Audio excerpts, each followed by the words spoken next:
I know maybe I'm being too hard on myself. One thing that Mr. Beast, who's the best YouTuber, obviously, if he has the most, the biggest and beastest, the biggest and the beastiest. One thing he said in some interview that I think about a lot is when people complain about the algorithm, just replace the word algorithm with audience. Like, well, the algorithm didn't like my video. The algorithm's not watching my video. The algorithm is punishing me for this. And I said, no. The audience didn't like your video. Like, if the audience liked your video, the algorithm would have realized that and shown it to more people. If the audience, and I feel like that has been kind of like a, helpful POV to have. Yeah. It is a perspective shift. Yeah. Jokes in the gym. Jokes in the gym. Not jokes in the gym. Jokes in the gym. Jokes in the gym. With Rudy Tyburczy. Hello, friends. What is up? Hi. Hello. Hola. ¿Cómo está? I am Rudy Tyburczy, and this is Jokes and the Gym with me. And I'm stoked about my guest this week. I had a really good time chatting with him. We go way back. We met in Seoul, South Korea, when we were both living and teaching and doing other stuff there. And so one of my favorite things about this podcast is getting able to catch up with people like my guest this week, James, and just kind of seeing where people are, where their lives have gone since the last time we interacted. It's like, if nothing else, it's a good excuse for me to socialize with people one-on-one, because that's the way that I really appreciate it. I like sitting down with somebody for an hour or two and just chatting and shooting the shit and reminiscing about old times, and we do a bit of that. James and I appreciate each other, and so we chatted about some jokes that we both used to do and remember from one another. We talk about a lot of different things. It was cool. We talk a lot about language as well, which is very cool. He has done comedy in English, of course, but he also posted some videos a while back about him doing comedy in Spanish, and now he talks about one of his future goals in comedy and language. And I talk about how I try to view language, because we were language teachers for years. I taught languages for years. I speak Norwegian fairly fluently. I can have a conversation with people, but I don't know all the words. And then I've also studied Spanish and German, and then other ones on my own. I've studied a number of languages as well. And so it's really fun to chat with people about that stuff, because I think, when you speak another language, your brain just kind of starts to work differently. When I speak Norwegian with my madre, min mor, som kommer från Norge, my mother who comes from Norway, she and we feel different. You know what I mean? Like, it unlocks a different part of your personage. And so I appreciated being able to speak with James a bit about that. And we talk a lot about stand-up and also other aspects of creation. He's a pretty big-ish YouTuber. He's got almost 50,000 subscribers. Chill Goblin, check him out. And yeah, he gave me some really good ideas as far as how to kind of improve my YouTube presence and stuff like that. And make sure to stick around until the end of our conversation to get the best advice he maybe gives the entire conversation, which is what he suggests you do the next time you think about going on Twitter. Or it's not even called Twitter. Can we call it that? I don't know. It doesn't even matter. But it was a delightful conversation. I'm glad you get to check it out today. So that's the intro, the real intro. But the fake sponsor of this week's show is PillPalmsler's Language Learning Methods. Have you ever wanted to learn a new language, but you didn't think you had the time or effort to do it? Well, with PillPalmsler's Language Learning Methods, you can learn a language while you're doing anything. Taking a dump? Check. Having sex? Check. Petting your cats? Check. Learn the language in as little as 15 seconds a day. And in 2 days, you will know all of the languages of the world, or your money back, schmerantied. Now, why did I say schmerantied? Because this is totally fake. Thank you for checking it out, though. I appreciate you. I appreciate your face, your body. Sorry, I didn't mean to get weird there, but I do. If you're listening to this, you have a body of some sort. I'm glad you got it. And I hope that you are glad you got it too, because I am. I'm glad I got it. I'm glad I can move around. Glad I'm going to go work out. But you are going to keep listening to this podcast, maybe. Or maybe you're like, ooh, I'm done already. Sorry, Rudy, swing and a miss. No, I hope you're not like that, because I really did have a great time chatting with James. And I'm excited that you get to listen to us a little bit today. So without further ado, please enjoy my conversation with James Island. That's cool. It is cool. Probably not going to get as many listens. Who cares? I obviously do not care a lot about listens, just because I'm well, not. You have me on.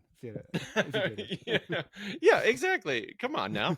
But the thing is, it's like I'm just making this stuff. I'm just making my things and putting it out there, because to me that's so much more valuable than the advertising, the marketing, the pushing, that kind of stuff. And it's a lot less fun to work on that. It's way more fun to focus on the content of what we're doing, which is creating a podcast with a guest that I am excited to have here with me today. We go back a long ways. We met in the land of Korea, in Seoul, South Korea, and when we were both teachers and stand-up comedians and world travelers. And now we are in our respective home countries. He in Canada, myself in the States in Eugene, Oregon.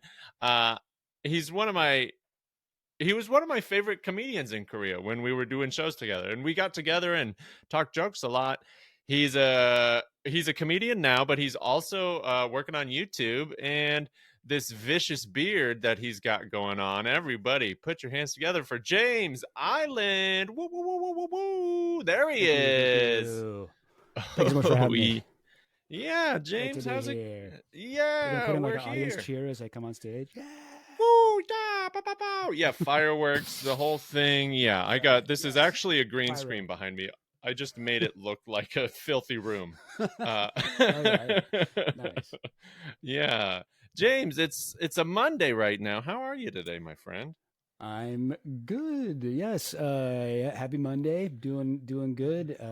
Just woke up. It's 1 p.m. where I'm at. I'm living the dream.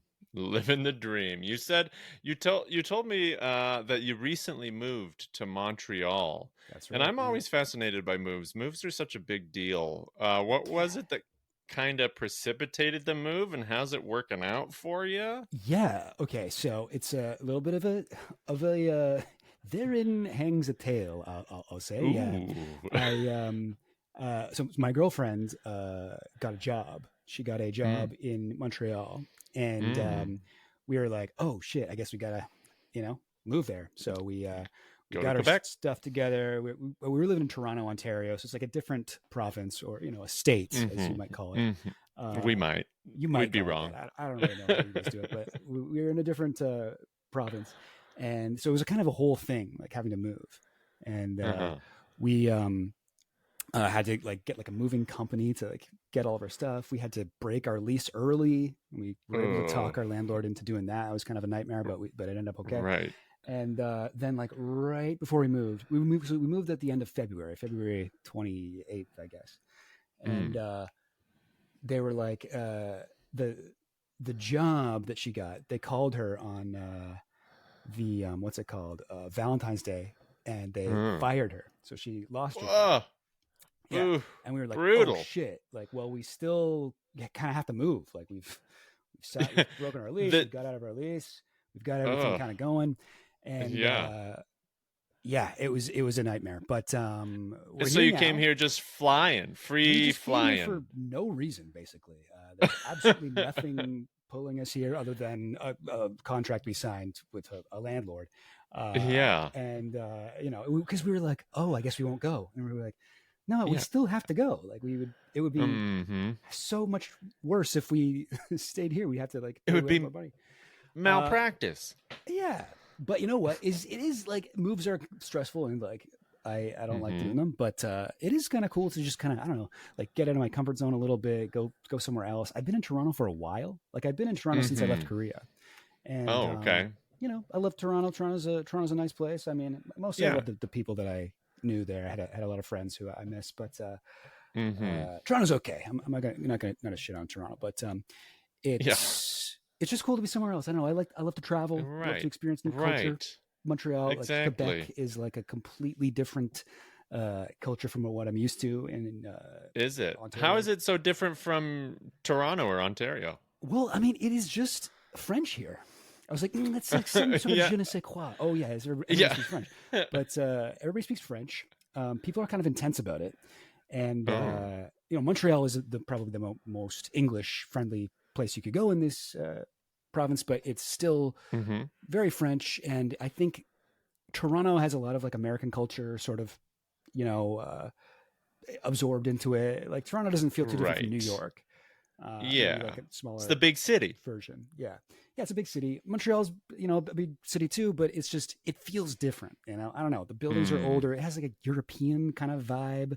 It has actually kind of, I guess it, like there's a lot of like second floor walk-ups. Like we live in a second floor walk-up, which I guess is kind of like people keep telling me they have this in Brooklyn in New York. Okay, a second floor walk-up. What does that? What does that even mean? I mean, like there's like a staircase on the outside of your building that goes up to the second floor.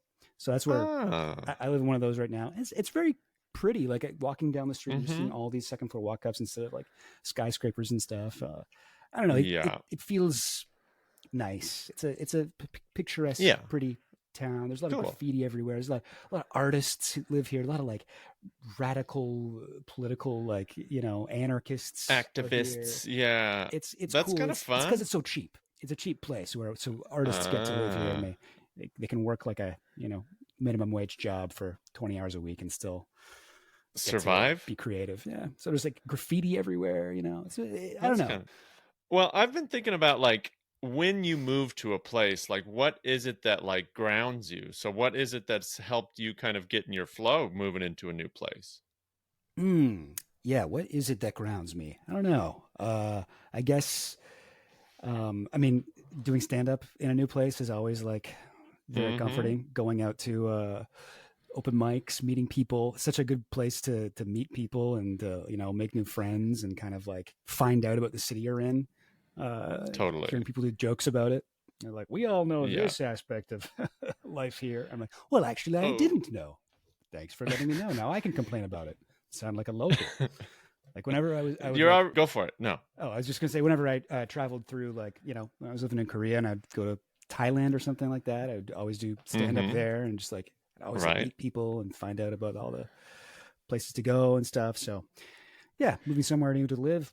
No different. And when I went to Korea, of course, when I started going to Tony's open mic and open mics there and just getting to know the scene and the people. Yeah. I feel like that's like a good way to get grounded for me.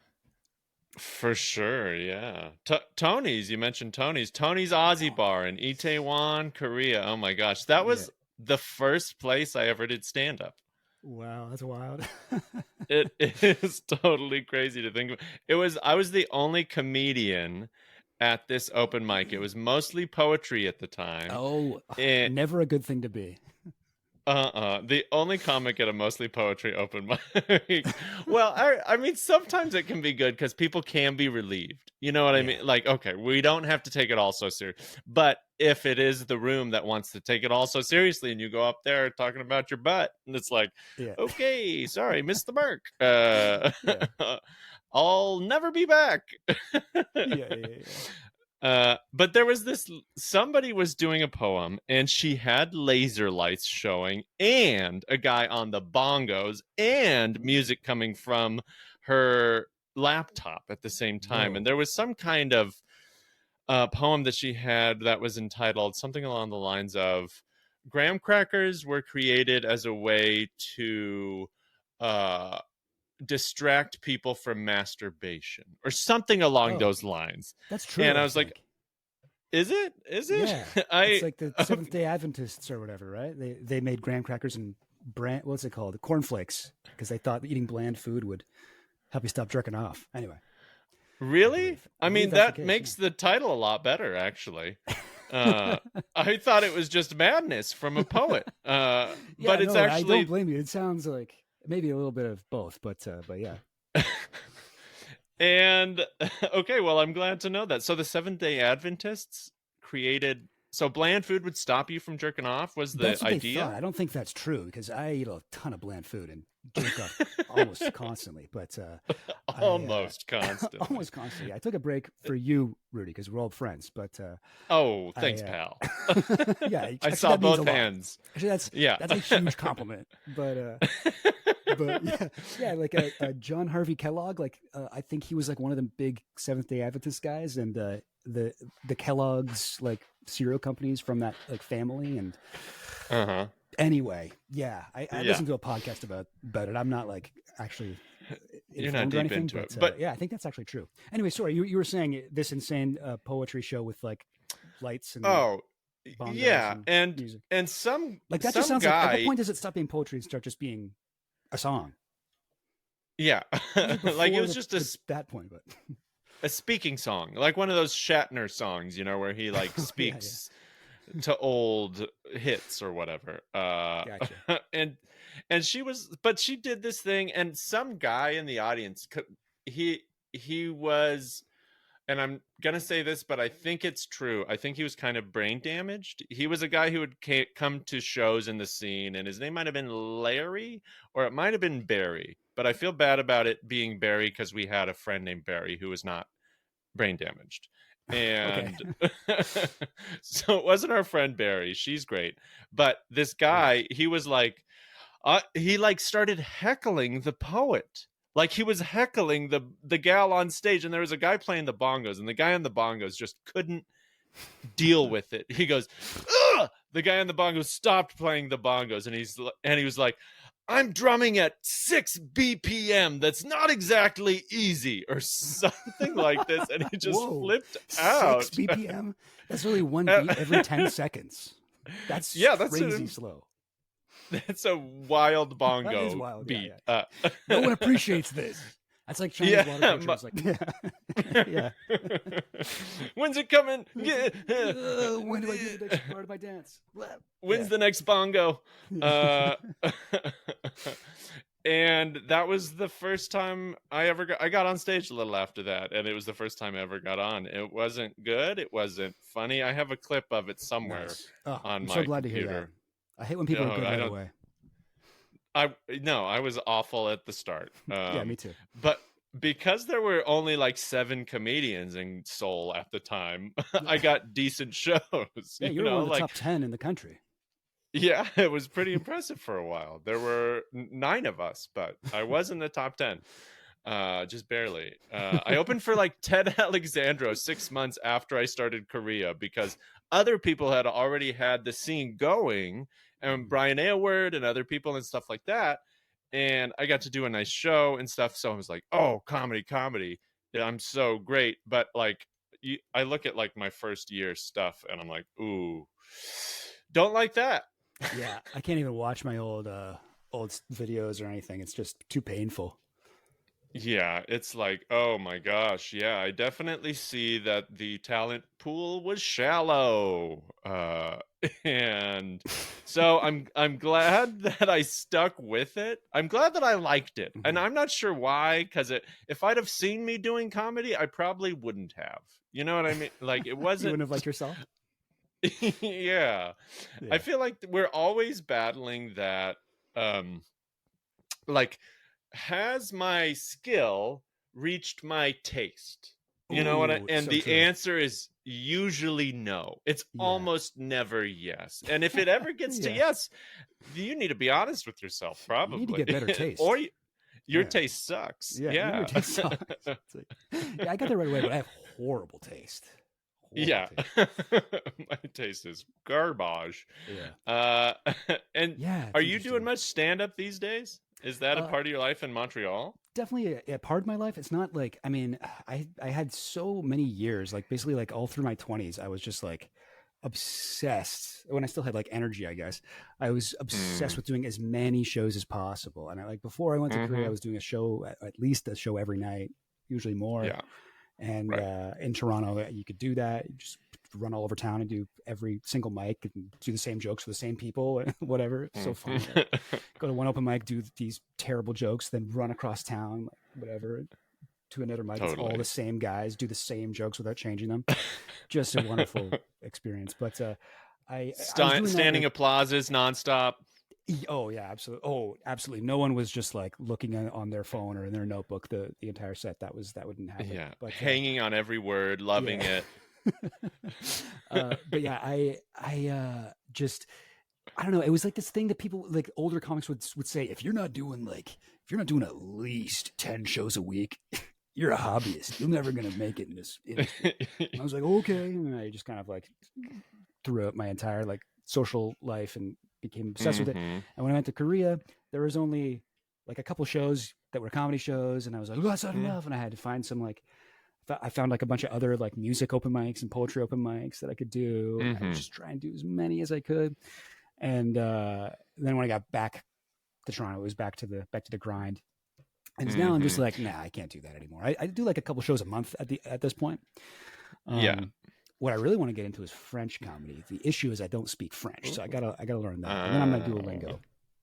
Yeah, I've seen you do some Spanish language comedy. Is that didn't I see that at one point? You did, yeah. I did some Spanish comedy in Toronto, and I did a little bit in Mexico City. I was dating a Mexican girl for a little while, and that's like the best way to learn a language is to date somebody who speaks it. And of course it is, yeah. She would also speaking like, very dirty, very quick. Oh yeah, exactly. She would help me like write out my joke. She'd be like, "That's not how you would say that," or whatever. And I would just kind of I would go and perform, and it was so fun. And I think like there's a difference between Spanish and French. Like in Spanish, my Spanish was terrible, but people loved that I was trying. And like part of the laughs I was getting in Spanish was when I would just fuck up their language. Yeah, totally. French is not really like that, at least not in Quebec. People are not really appreciative of, mistakes. Oh, you're butchering the language that the English people of Canada have tried to steal from us. Like you're the colonizer, whatever, coming here, trying to whatever do your thing. People get upset. People generally do not like speaking to an English person trying to speak French. I've kind of had a similar experience over the years, whether it be in France or other places. Like people aren't. It's not like we're Duolingoing together. It's like next. No. Come back when you are 100% fluent and respectful. Yeah. I don't know why that is. I don't know. Maybe it's just purely sonically French with a bad accent or whatever. Just sounds disgusting. I don't know. Maybe that's what it is. It just hurts. Yeah. It just hurts the ears. I got that from Koreans too. I remember I had this old joke, but it was based on an actual conversation when I said something like doenjang jjigae, one of my favorite soups in Korea. And I think like my language exchange partner, it might have even been her. And she was like, when you say that, and she said with your white face, she goes, it just sounds disgusting. And I'm like, whoa, ladies, calm down. I'm just trying to name a soup. And so I feel like that happens so much in language learning that there is this like of native speakers. It's so much on the native speakers, I think, to help others if they do want to foster growth of a language, right? Or communication in general. Because I think so many people look at language like a wall, and I want to look at it like a bridge. Like it's supposed to connect, not divide, right? That's what language is here for. Thanks. Yeah. And so many people don't look at it that way. So when you go into this restaurant, you're like, okay, I'm going to try my new sentence I've been learning all day. And then they just go immediately to English or whatever, or don't understand a thing you're saying. You're like, what the fuck am I doing? This is the worst. Screw you, Paul Pimsleur. Specific person. Wow. Yeah. Pimsleur is the guy. Did you ever learn via Pimsleur? No. Who's that? Pimsleur language tapes are what I use to trick people into thinking I can actually speak a language. It's a tape? Yeah, there are a Okay, this is series from of before audio Duolingo. lessons. Yeah, it was. And I really liked it because it was based on your ear and like listening to a language, and kind of like you learn it a little more naturally, like one would naturally learn a language, hearing how it's said. And so it makes your act, if you have a good ear, which I know you do, like you can pick up on stuff a lot quicker. And even I busted out some French the other day at the Y, and the French people there that I was speaking with were highly impressed with my one or two sentences. Je parle plus le français, mais pas très bien. And right, it's like good enough to be like, oh, maybe this person does speak that. And then you try to ask me a question, I'm like, no, No. that was it. No, mianamnida. Well, now my first second language is Korean. So like whenever I'm trying to, my Korean was okay at the end, but it's still like the fallback for certain words. You know what I mean? Like you might be in a place and a Korean word will pop up, and I'll be like, oh, mianamnida. Like I was taking photos of people the other day, and I did hana dul set, and they were like, what are you doing? I was like, oh, sorry, that's Korean. Yeah. That's fine. So I still think of gawe bawe bo when I do rock paper scissors.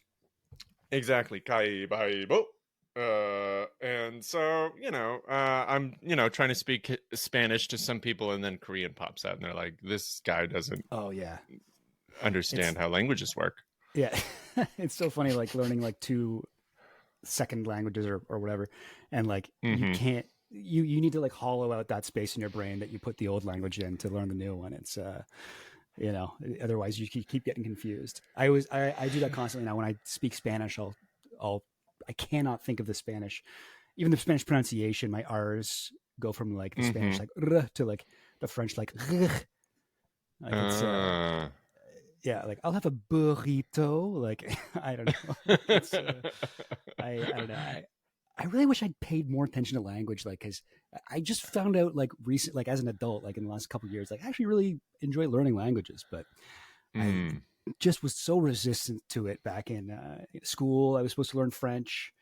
I was taught French for 9 years, and I learned literally nothing in school. And it was just, I didn't get anything. But now that I'm, interested in it and trying, instead of like, oh, I don't want to listen to my teacher type mode, I realized actually I really like French. It's like a very beautiful, cool language. There's too many letters, okay, but the way they spell things is ridiculous. But no, it's very pretty, and I like learning it.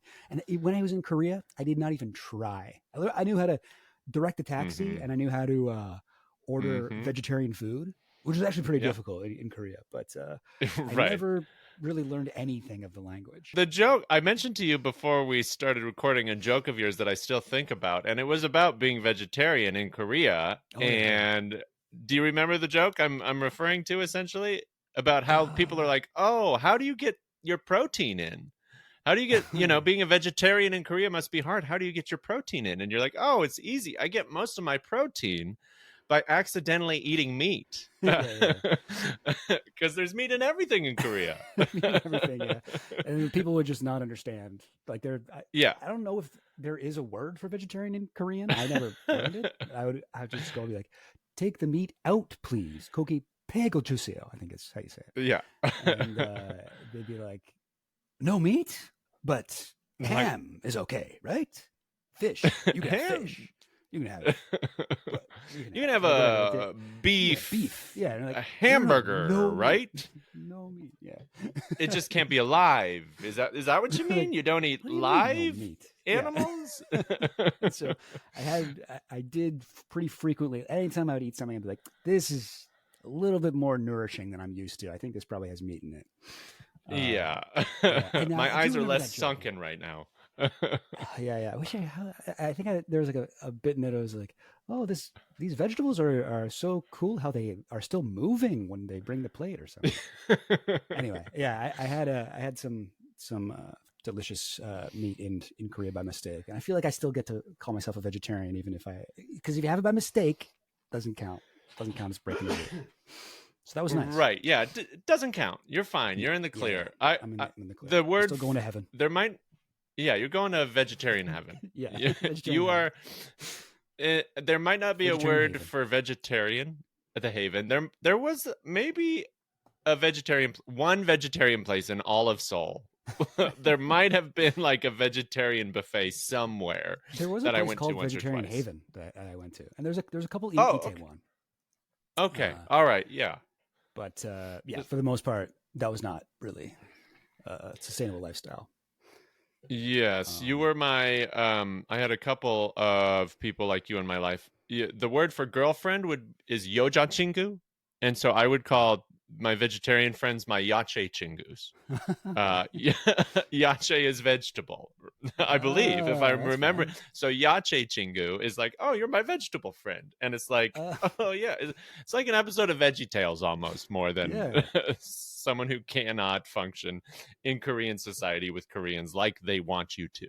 Yeah, They're very meat centric. Actually, I remember one of your jokes about the word chingu. You had a joke about chingu, right? I'm not confusing you. Yeah, it was one of my favorite bits. Yeah. About how the word chingu is like Korean for friend. So you'd hear it all the time. It's pretty common, but it sort of sounds like a slur of it sounds like a racial slur or something. Like it's like it feels wrong to say. Where my chingu's at? Where my chingu's at? Oh. Chingu. Yeah. Nothing worse than a white guy acting like a chingu. Whoops. Probably shouldn't say that in a room full of chingus. You're right. Yeah. And it's one of those bits that I love. And I think it's so fun. And it's like highly influenced by my favorite bit of all time, quite possibly, Tig Notaro's No Moleste. But that was something I know that one. that was just like always fun to play with in Korea. And when I've tried to do it in the States, it just doesn't hit like it should. One of my big jokes when I got back is a joke about dongchim, the Korean game of putting your fingers together and then sticking them up somebody's asshole. It's a game that children play with each other. A crazy game. No, it's really insane. But I had this joke that works here, but wouldn't work in Korea because it's like everybody already like the whole joke is like, yeah, this is what it actually is, and people are like, what? No way. I'm like, yeah. No, it's like people actually. But in Korea, people would be like, yeah, I know it happens to me like every day. I teach kindergarten. What do you think? Totally normal. Yeah, that's how I don't have a bidet. Yeah, it's a healthy game for kids to play. Yeah, it's sexually good for assaulting kids to adults. know how to check their prostate for later in life. But no, in Canada, it's like kind of like mind blowing to hear this story. And I had so many Korea jokes that just don't work here. Same with when I was doing Spanish jokes. You would think I'd just be able to translate all of my English jokes into Spanish and do them that way. But no, I had to write all completely new jokes. Oh wow! I had one joke. I had only one joke actually that I could do in English and in Spanish, and it was I'm so white that I went on a vacation and everyone called me a gringo, and I was in Norway. Oh right, here we go. So I could do that one in Spanish and English, but all of my other jokes completely did not pass the language barrier. Oh wow! What was it? Do you think? Yeah. Well, I mean, Spanish comedy is so different. Spanish stand-up is so different just as like a cultural art form. Like it's new. Comedy in Mexico. Last time I went there and I was doing stand-up, the people at the show, like the host, would have to explain what stand-up was like at the beginning of the show and be like, hey, this is like a thing we're doing and here's how it works and blah, blah, blah. Like you take it for granted. As English-speaking people, it's like, oh, stand-up, of course. Everyone knows this is like one of the most basic art forms, but it's relatively new to a lot of people around the world. It's also like so nuts talking to other Spanish comedians in Mexico because they're kind of having their boom right now. Or I don't know, I haven't been there in years, but when I was there, it seemed like they were going through. Like, it was popping off. It was really popping off, and people would be like, "I'd be like, oh yeah, how long have you been doing stand up? 2 years. So I got my second Comedy Central special coming up, and I'm actually going to be whatever like recording for this." I'm like, what? Like, are you serious? How does that work? Yeah. But that's how it was like in English and like during the boom years. Yeah. Before we were around, but But my first set was at the New York Comedy Club. You hear those stories of people like, I headlined Caroline's on my third time on the mic. And it's like, what are you talking about? When was this? Was everyone just more talented back then? No, it's people didn't know what was good. People were just like, letting shit slide. Exactly. No, it's interesting. But the stand-up in Spanish is also just like different. There's like different like things that people find funny. There's different like hack jokes that like to me are not hack, but in Spanish, like I would talk to their comics and they're like, if I hear one more fucking joke about like getting beat with a fucking flip flop by your mom when you're a kid, I'm gonna lose it. I was like, I've never heard that type of joke. But that's really? Every other comic there. Yeah, it's like, no, every fucking comic has a joke about their mom coming out with a flip flop, and it's so true. Like you'd see them, and then like a comic would like mention, and when your mom's got the flip flop, and everybody in the audience would be like, this is such a relatable experience for all of us. We all know what it's like. I'd be like, my mom was nice. Yeah. Well, our friend Albert Escobedo, when he Mexican American, also had jokes about his mom hitting him with a spoon. Did he? Oh, and, okay, spoon. Yeah, interesting. He had other things, so maybe it's just a part of Mexican culture. I guess hitting your kids is still a big part of it, huh? I'm not going to sign off on that, but that could be. It could. Yeah, I'm not trying to say that. That's a part of Mexican culture. Beating children with household objects. You're the one. No, yes. Wow, okay. Rudy. Wow. I know. Sorry. So interesting that you went there with what I said. And they're in Springfield, Illinois, or whatever. Oh, wow. Okay. No, sorry. I'm so bad at making like politically charged jokes. Even when I feel like I'm on the side that I agree with, or I'm like, oh, I can't say that at all. I don't know how to be offensive in a good way. Yeah. In a good way. Yeah. It's interesting. It's interesting writing a line of like, no, I'm being racist to make fun of people who are racist, because what I'm saying is obviously dumb, Right. And so often I think right now, sometimes, at least where I'm at, it's hard to get people on board with jokes like that toe those lines, because even just bringing up subjects can be a really sore spot. And I think for the next 2 months, we got to be pretty careful, because people are going to be on edge, especially in the States. Yeah. It's interesting, man. Yeah.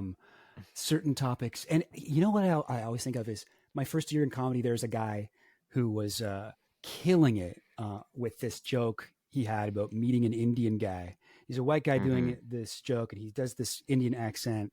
It was like a taxi driver he met who was really funny and cool, and came to a party with him. And like the guy's like turned out to be like this old Indian guy. He turned out to be like whatever, a party animal or something. And he's doing all this like bro party stuff, but he's doing it in an Indian accent. That was basically the joke. I don't remember the specifics of it, but that was where the joke was. And he would crush with this during my first year in comedy. He would close with it every time, just like just nailing it. Pop. Everyone loved the accent. He quit comedy for a few years, and he came back like a couple years ago, and I would go out and I would see him do that same joke and get nothing. And I even talked to him afterwards, and he was like, what the fuck is happening? Like, that used to be a killer. And I was like, I remember. I remember that. And he was like, why isn't anyone laughing? Like, what happened? Like, I was like, have you times seen have changed. Documentary? Yeah. Like things are different. We're having some like conversations. He was watching too much Russell Peters back in the day or something, because some people get away with doing all the accents, and and it's hard when you're white. Sometimes. I will say it's hard to do all the fun accents when you're white. You can do white accents when you're white. Is what I have seen. Yeah, and people don't get upset that way. And I'm not saying you should, or that's but I don't think, first of all, accents are bad. And if you are trying to do an accent that is a decent replication of what the language is spoken like in another country, I feel like that can be respectful. Yes. I think so. Yeah. It depends on how you're doing it, but if you can really nail the accent to the point where people who, are from that place or have family from that place will recognize it and not be like, oh, that doesn't sound right. Like, I don't like that. I think you get a little bit of forgiveness. But you know what's funny is so my girlfriend's Jamaican, and I have been we've been dating for I guess, about 4 years now. And Nice. the first, we started dating during COVID, and the first time I met her family in person was like a couple of years, I think, or at least a year into dating. COVID dating was crazy, but anyway, the first time I met them, they live in Jamaica. We went to Jamaica, met them, and they all sort of speak to each other in Jamaican patois, and I was just like, hey, listen, I'm woke. I know the rules. I'm not going to try and speak it. Like, I'm not going to try and do it, blah, blah, blah. And so I was just doing that. I was trying to be like, whatever, a good boyfriend. Respectful. A nice white guy. But like, I also just like didn't really learn it. And then, so they would constantly talk to each other and I just wouldn't understand. And I'd be completely out of the conversation. And then the second time I met them, like a year later, they would be talking to me in patois, and I'd be like, oh, what? Sorry. And her dad was like, James, come on. Like, how long have you been dating my daughter? You still don't understand this? You got to get with the program here. Yeah. Like, okay. All right. Okay. I'm going to take that as permission. Now I'm going to speak by, in this, I'm doing it. Jamaican patois all the time now. So I've been trying to jumping learn in it, the accent. trying to get it. I feel like I have the best excuse.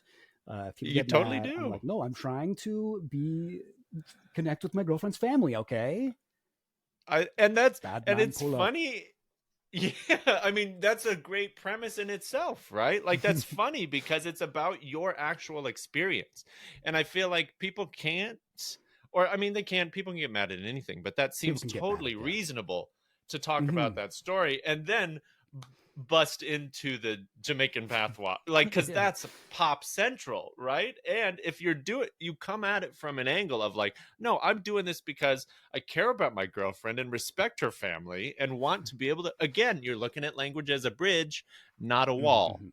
And so when you have that perspective, I think people are going to allow you some grace here and there. I think so. Yeah, I think that's okay. Yeah. And you don't have to hang. Yeah, totally. Yeah, I haven't actually tried that as a bit, but maybe I should. I think that would be that could be a fun one. Yeah, there's something in there. Yeah, but yeah, I don't know. I also like. I agree. I don't think there's anything wrong with accents, but accents are so fun. They're so fun. They sound so fun. They really are. They're fun. Yeah, it's one of the things I'll do maybe when I might recreate a story between me and a Korean cab driver is I will just speak the words that they spoke in my normal accent, right? So it will be like choppy English, but in my voice. And that has even gotten people to say, whoa, you're doing the accent. And I'm like, I'm not doing the accent at all. I'm just saying what the conversation was. And because one of the people was not doing the accent. Yeah. Exactly. Or just the fact that people aren't familiar with how when we were in Korea, people were doing accents all the time. Like that's all it was. Not all it was, but it was a lot of the thing for a lot of people. That's all I did. No. Like we were foreigners in a foreign land. We were like reacting to this world that we were in. The world. The exactly. It was honest to be. Yeah, my my boss at my Hagwon is like, oh, James teacher, blah blah blah, like doing like some Korean accent. But I had a joke that I was doing here. Actually, my Dongchim joke involved talking to my boss about what I just experienced, getting a kid poking my butthole, and like I used to do the accent for her. And people would kind of pull back a little bit. And so I ended up doing a thing where I'd be like, I went to my boss, this Korean lady, and she would be like, oh, James teacher. And then I would stop and be like, actually, I'm not going to do the accent. And I usually get like a big laugh off of that because like people were like, oh, I was already so uncomfortable that you were doing Thank that. God. So I'm glad you're not. Yeah. And then I would just give her like a Canadian voice. But yeah, no, it is interesting, it's a form of code switching on stage. It is, yeah. And I think like with the Korean stuff, that isn't really an accent that people here really know.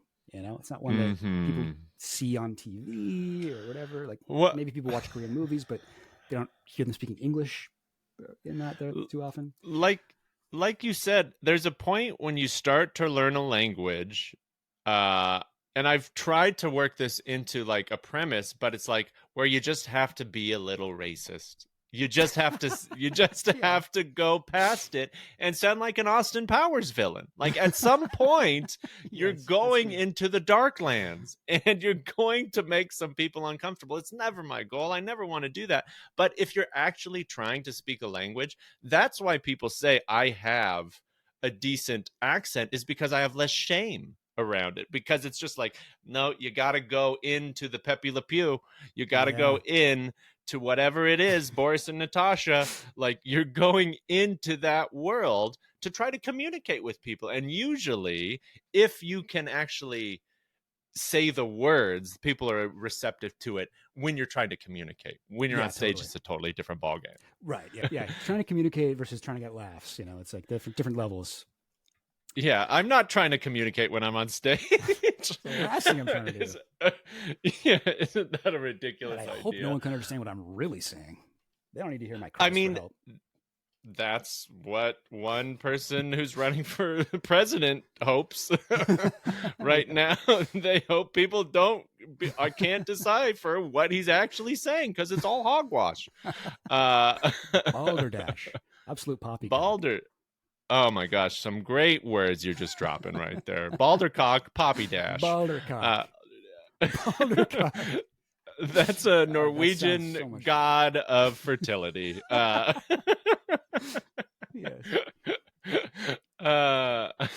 You mentioned your YouTube endeavors.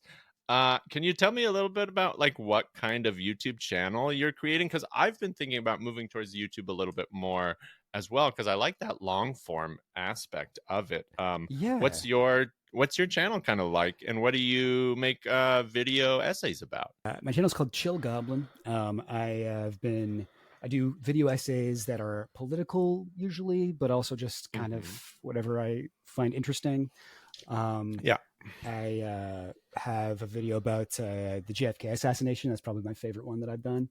Wow. And it's very fun. It's very like I went to film school, and I was for a while I was feeling really kind of down that I wasn't really using my degree. So now I'm like, oh hell yeah, I'm getting to whatever. I use all kinds of things I learned and I paid all this money for. So it feels good. But I mean, I don't know. I do a lot of things. What was your question again? What kind of channel do I do? What's your channel like, and what are you trying to focus on there?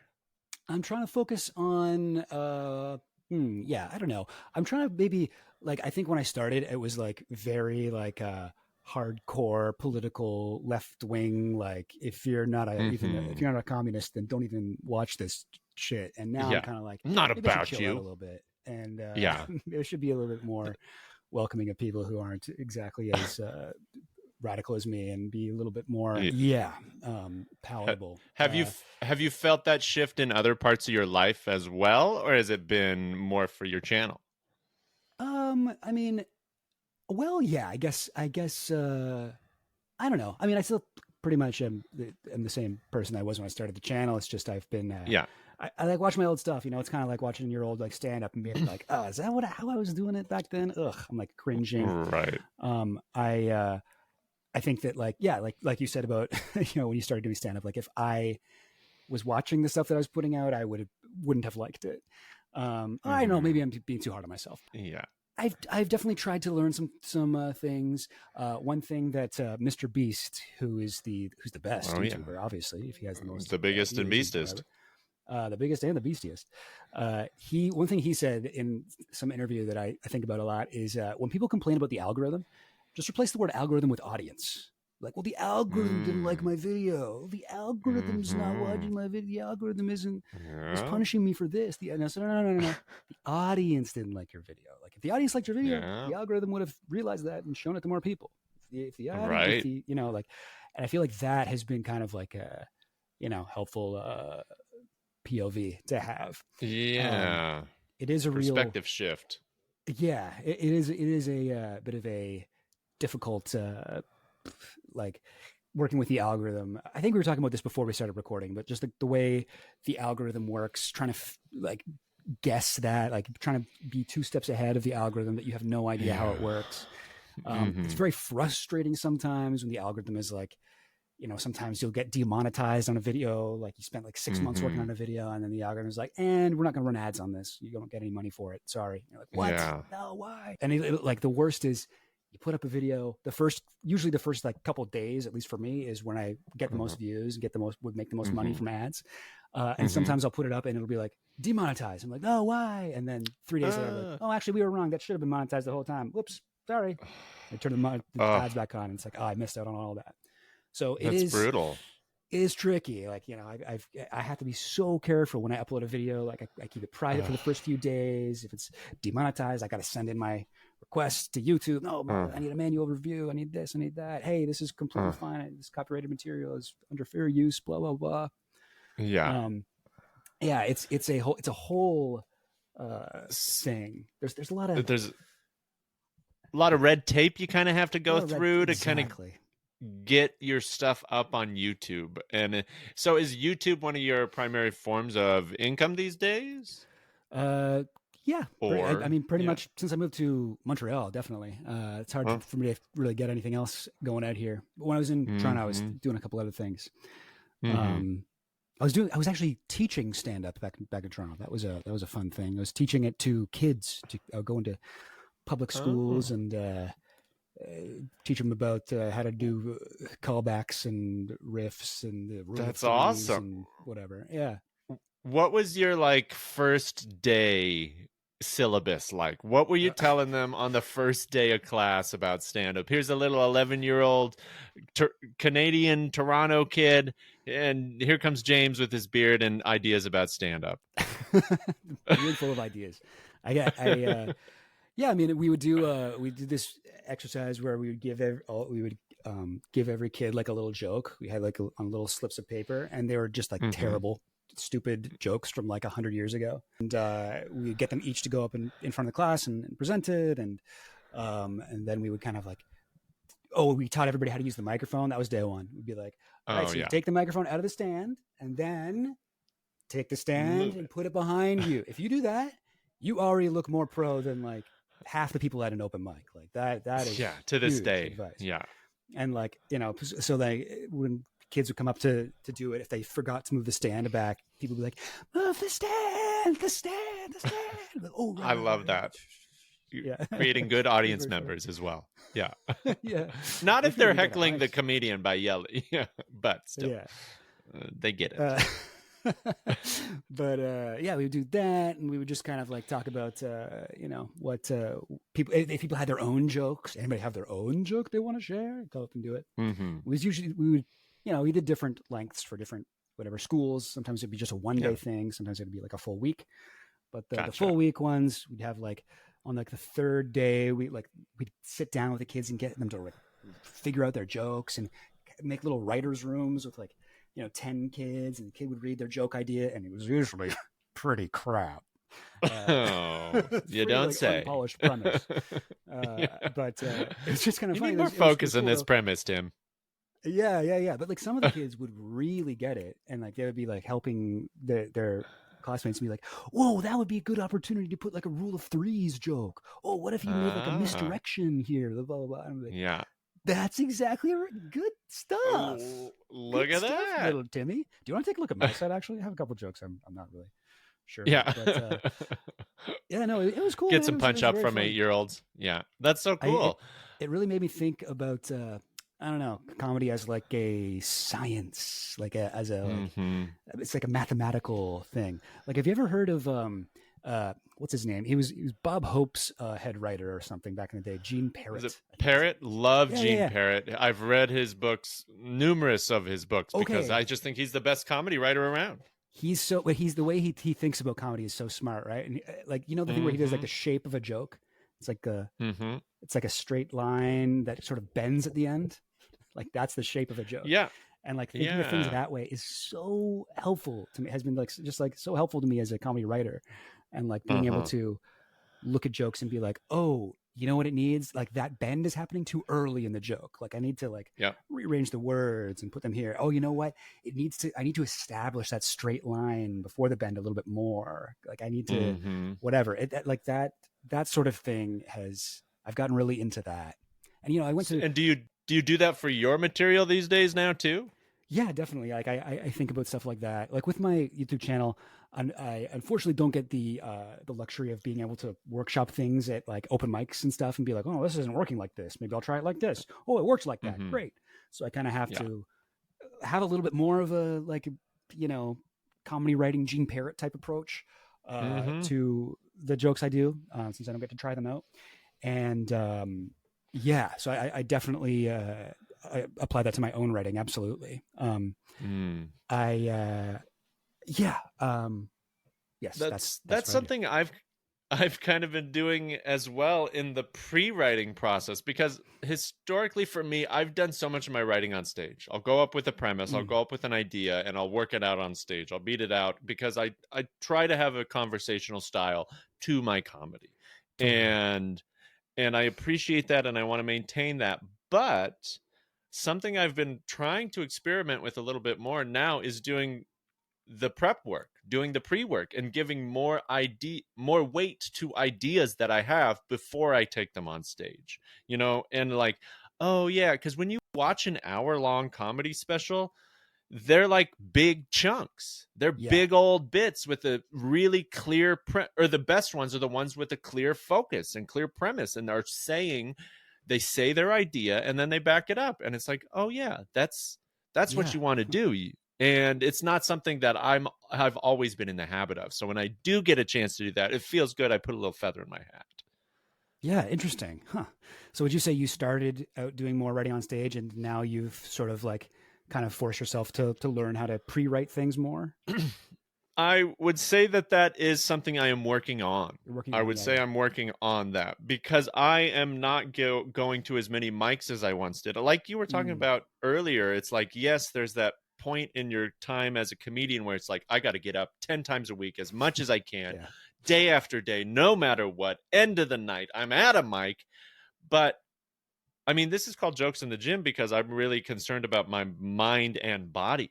And I don't know if doing that and maintaining that kind of lifestyle is something that is conducive to a healthy life and body for me. Some people might really be able to do that, work that midnight oil, burn that oil, whatever, burn the candle at both ends. But I want to be a good comedian. I want to be a good community member. And if I'm dragging all day, if I'm not able to do my day job, or if I'm not able to like give energy to the first half of my day either, then I'm not getting what I want out of things, because I want to be able to contribute and feel good when I'm doing it as well, and not just do it because I have to. Totally. Yeah, that's so true. I'm almost kind of like the opposite, where I when I started comedy, I write my jokes out word for word, like every single thing would be there. And then I sort of was like, actually, I should kind of force myself to write on stage, and I should force myself to be in the moment a little bit more and go up with like a premise, an idea of how I want to get to the punchline, but kind of figure it out on the spot.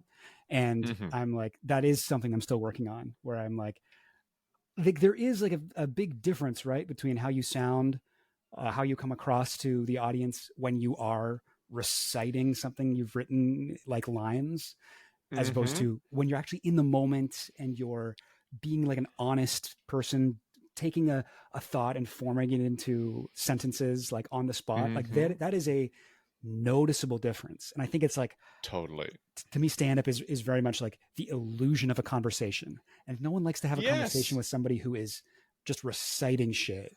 Like they're not there. They're not in the moment with you. They're regurgitating something that they've, swallowed before. So I feel like, you kind of want to have like a balance of both, right? Like there's pros and cons to each approach, and you need to be able to do both. You said something there that I've said for years as well, the illusion of conversation, the illusion of dialogue. And it's funny because I was reading this book by Franklin Ajayi, Comic Insights, and it was made in like the early 2000s, but he says that exact thing. He said the illusion of dialogue. And there was one or two other things that I had incorporated into my comedic philosophies, I guess.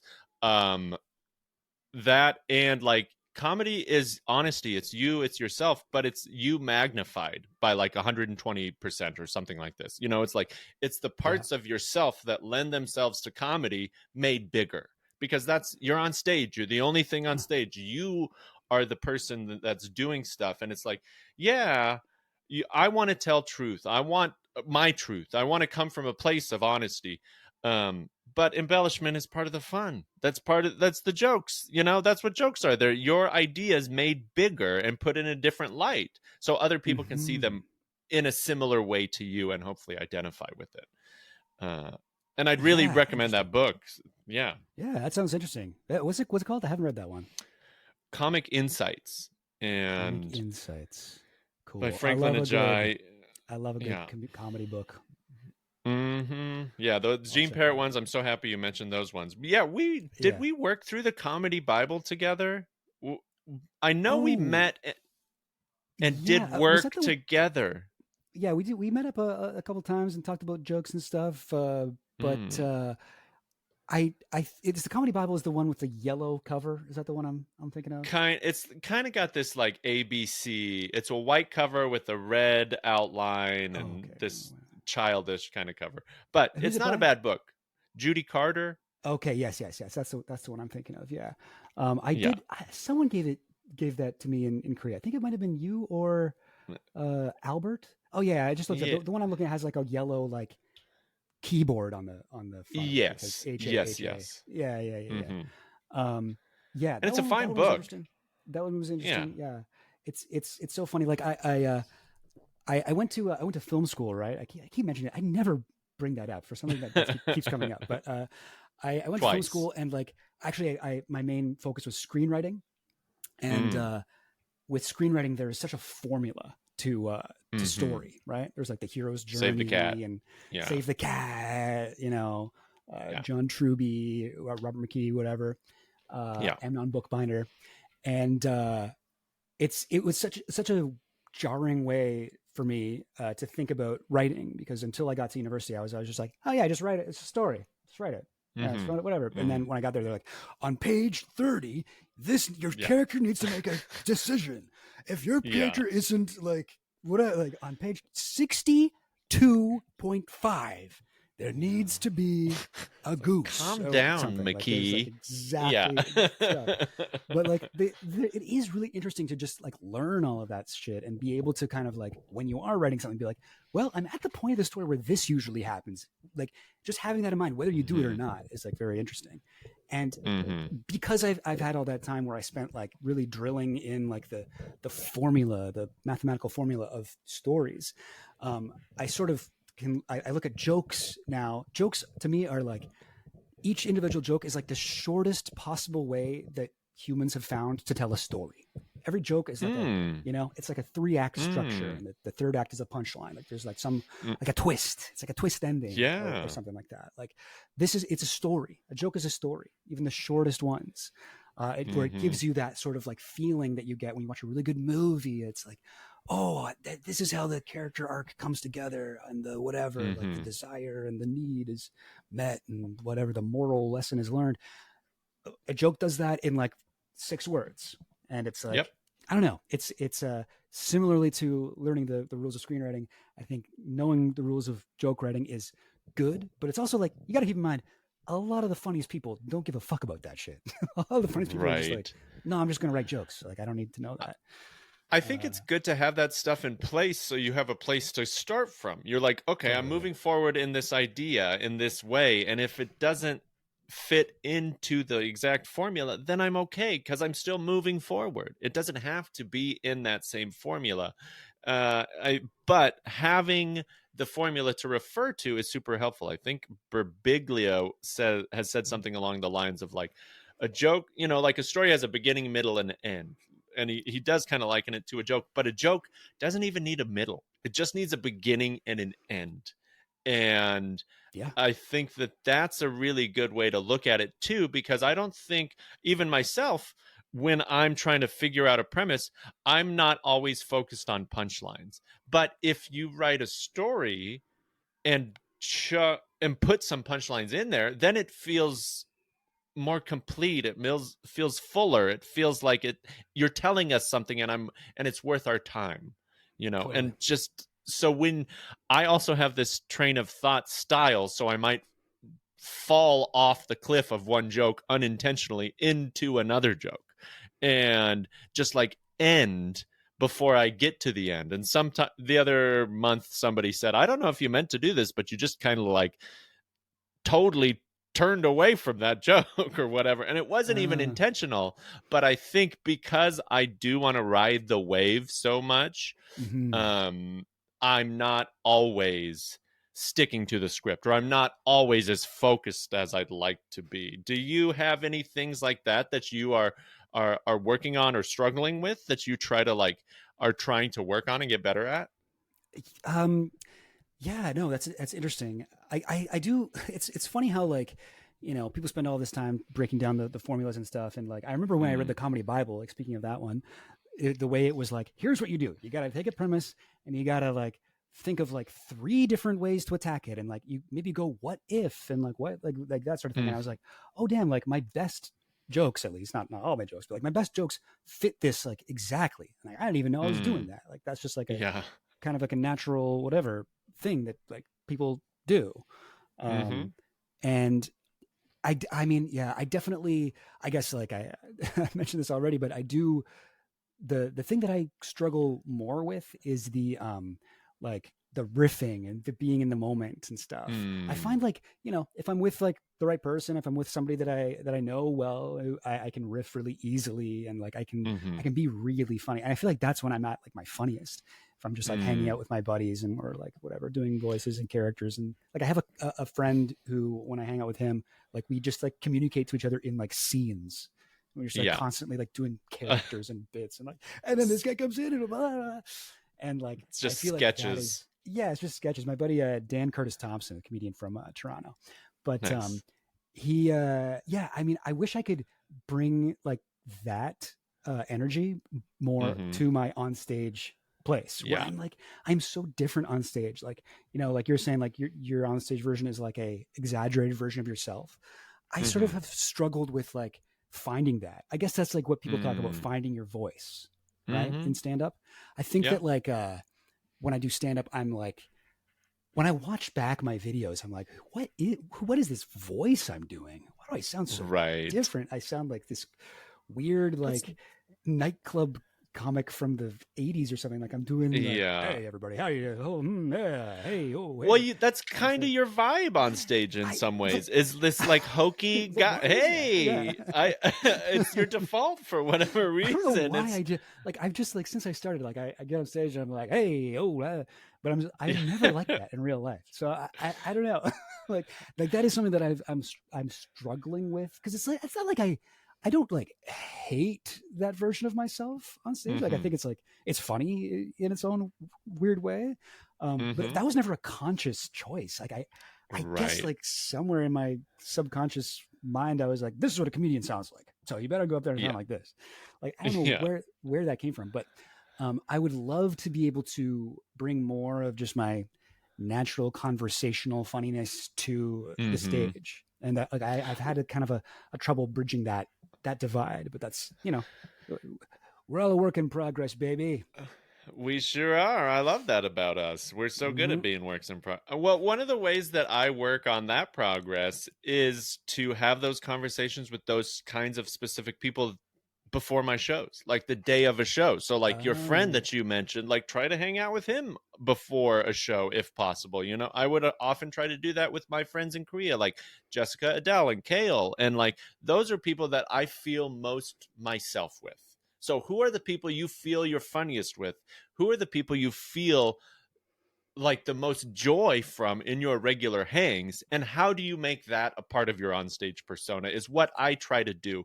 Or like, who's my favorite person to tell jokes to? Think about the person who laughs more than anyone you can think of at your jokes, and your jokes specifically, and then tell jokes to that person. The more specific your audience is, I think the more clear your voice becomes, and the more freedom you have in a way. Because if you're writing to one person as opposed to 1 million people, you can make a much clearer point.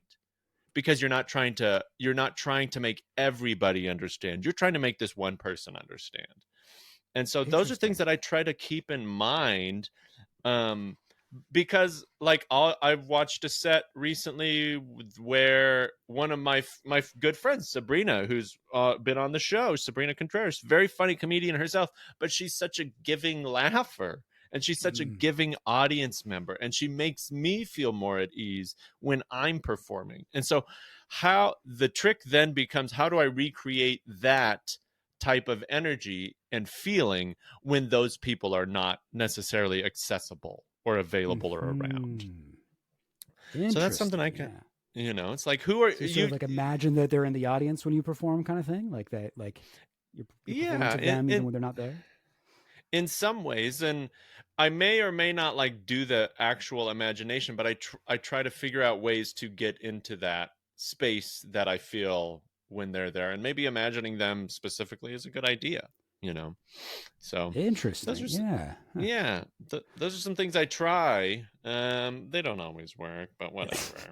Do you record yourself when you go on stage? Most of the time.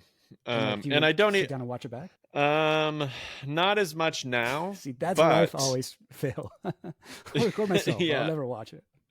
Yeah, it's hard. It fucking sucks so sometimes. Hard. Yeah, I don't know why. Like, I just can't even. Like, I was like, I can't listen to my old stuff. Oof. I got the set I did last week. Oh, it has not aged well. Let's just say that. even like the stuff I do now, I'm like, I can't. I just feel awkward watching it. Like, oh god, I sound like, is that my voice? Oh man, that's me. Yeah. I'll watch like 30-second clips. I'll like sometimes I'll like go to random point in a set and see if there's anything funny. And if there isn't, immediately I'll turn it off because it's too embarrassing. It is. It's like, oh my god, I forgot how long the setup was for this. Why am I even talking about this stuff? But I mean, that's why it's so helpful to do. So you can start doing that. But yeah, exactly. No, I mean, God bless the comics who actually can sit down, and those psychopaths who can just do that and improve their jokes that way. Make their jokes better. I would much rather fail with a joke that's going nowhere for years than sit down and that's it. Subject myself to watching 2 minutes of a bit. Actually trying to improve myself? No, thank you. No. I don't think I'd rather mire. Yeah. I'm gonna fail. Yeah. So this is called Jokes in the Gym, and essentially what that means to me is working on your mind and body somehow. So just like figuring out some way to connect with yourself. And I would be doing a disservice to all if I didn't ask you the ways in which you attempt to foster a healthy relationship with your mind and body. Yeah, well, let's get into my workout routine. Let's just say this body is no accident, all right? There's a lot of hard work and struggle. No, not really. I don't know. Okay, well, okay, I don't know if this even counts at all, but I got an ADHD diagnosis just a couple years ago. I was 32. Got my finally figured out why I could never pay attention in school when I was a kid. Yeah. And started getting on Adderall. And that's been a game changer for me. That's been like I've been able to focus, sit down, do a bunch of work, work on one thing, I've been better at getting back to people. I've been better at keeping in touch with people. I've been whatever.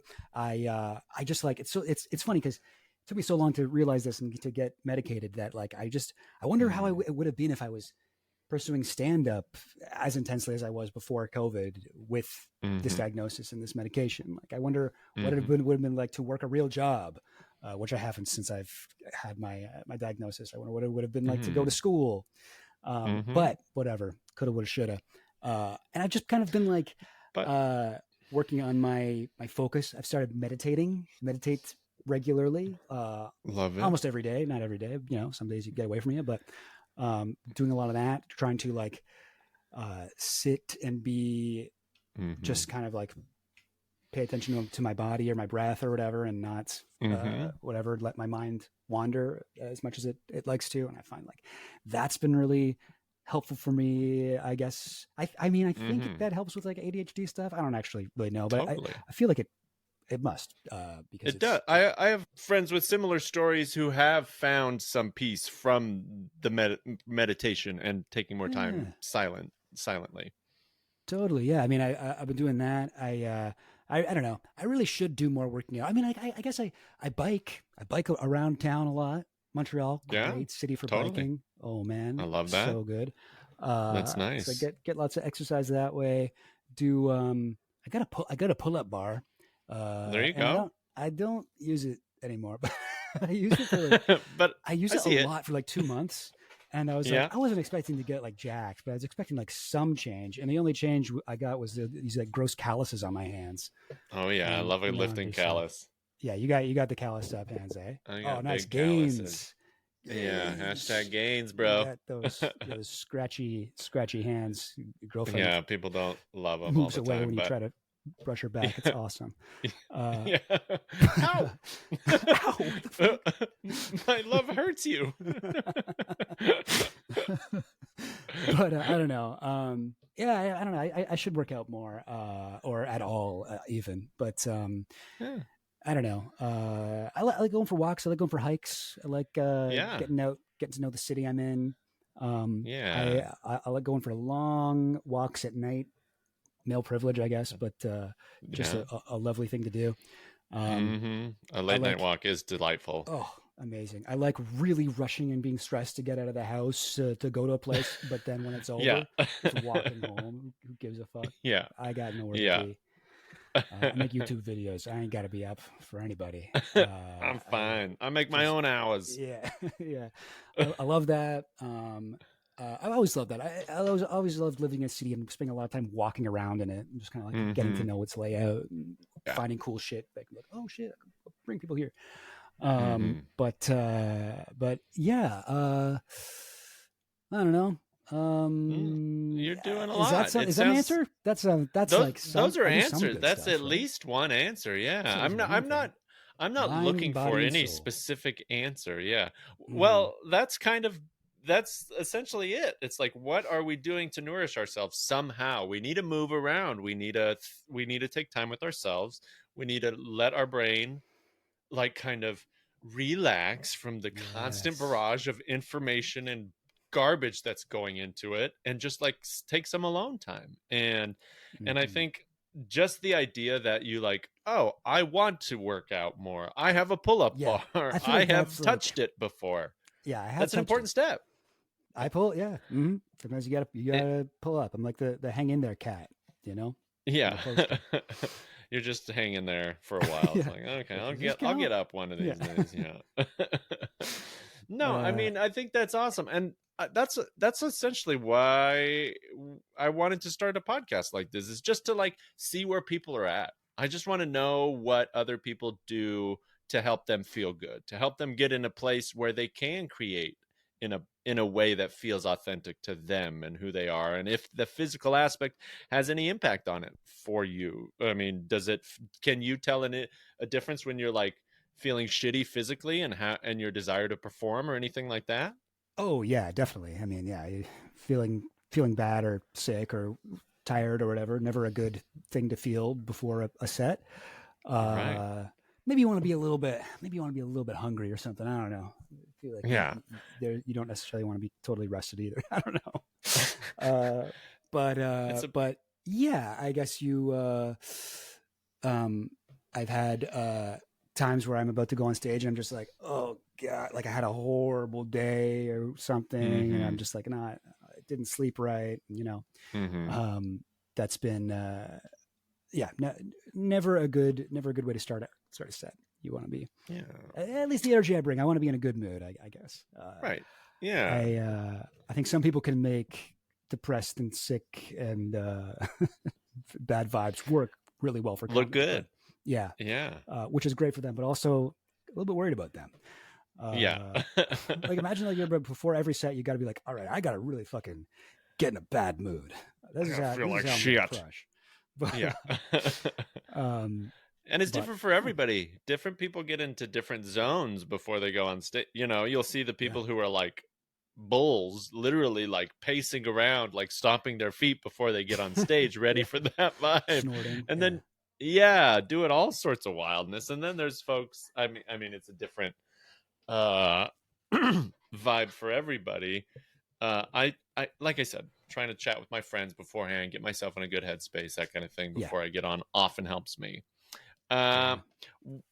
One of the questions I tend to also try to ask folks, because I like this question, I'm interested in hearing your answer, is what kind of advice would you give your early comedy self? Or what do you wish your early comedy self knew or adopted that maybe didn't come into play until later?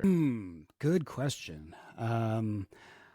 Okay, the thing that's coming to my mind, which was something that I learned later in comedy, was the most important thing you can learn, at least when you're starting out and going to open mics, is how to bomb gracefully, and how to take a bad set and not let it just like destroy your whole night.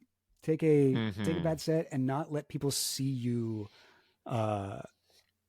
like visibly lose all of your confidence, you know? Yeah. If you make a single laugh, you can still leave the stage with your dignity intact. Right. And I think that's really hard for a lot of people to learn and to even realize that that's a thing that you have to do. And I think stand up, you know, more than a lot of other art forms, you really need to be able to face rejection in order to do it. It's like essential to what we do. Yeah. Even the people who have their first set is good, not every set is going to be like that. You know, you're going to bomb inevitably.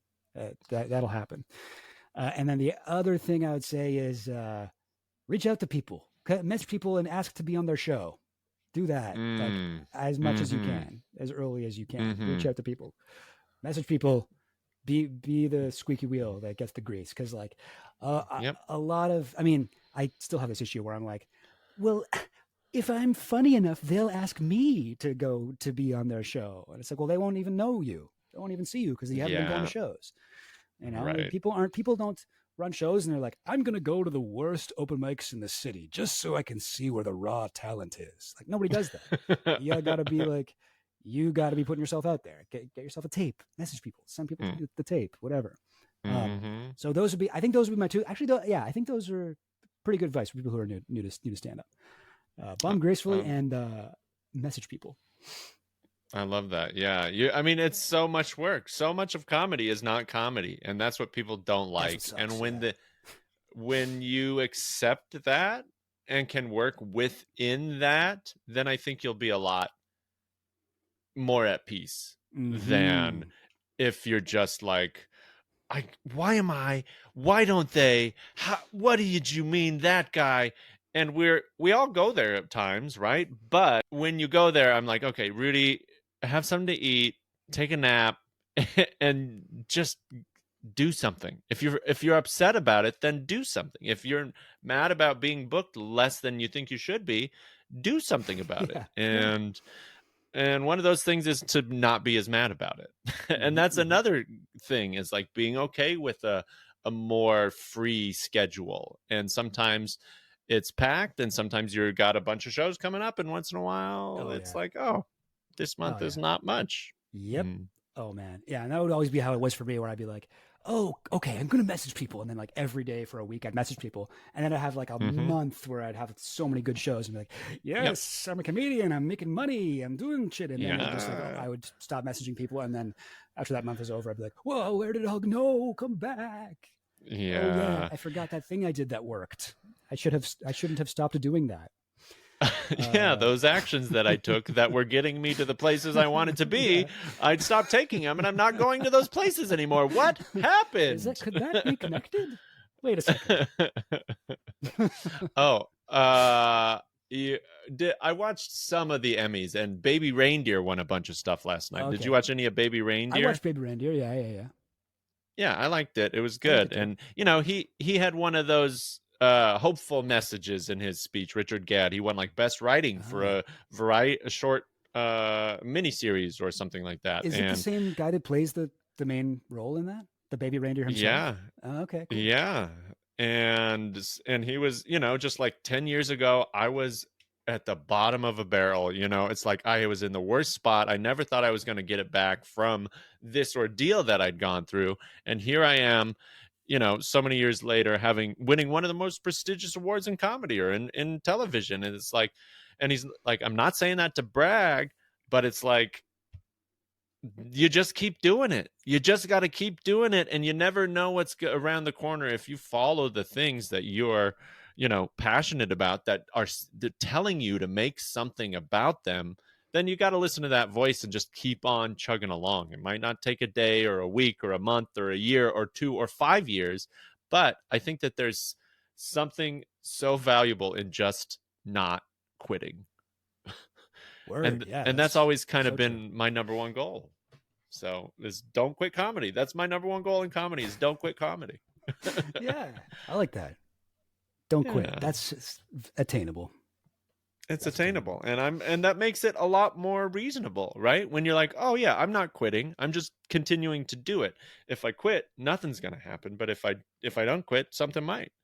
True. Do you have, as we kind of finish up, do you have any goals that you're working towards right now, or anything that you are excited about and would like to share with people? A stand-up goal right now is to do a set in French. I'm not confident enough to do one right now. I got a lot more. I got like a 200-day bender on Duolingo going, but I gotta power through. I gotta learn all the words. You got more lingos to duo.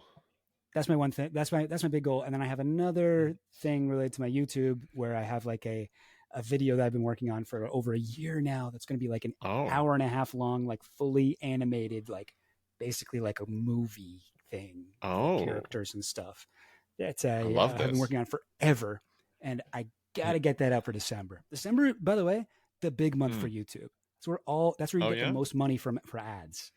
I guess people's ads budget or something at the end of the year, they just dump it all into the last month or something. But it's like, for whatever reason, or maybe because Christmas, I don't really know. But for whatever reason, December is the month to have your biggest video, or even just a video. Like you'll get the most money. Maybe people could do a 30-day challenge or something, and like you do a video a day or something. Would that be a good YouTube strategy? I mean, that would be an amazing YouTube strategy, but I don't know if I can make that work with my channel. My videos would take.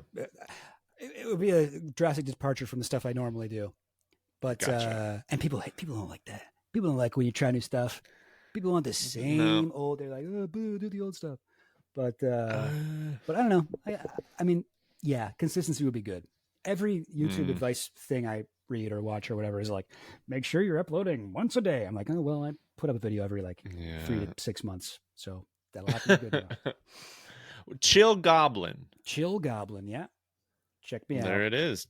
Check out Chill Goblin on the tube. James, it's a delight chatting with you, man. It's been really nice to catch up. Thank you so much for taking the time. I appreciate it.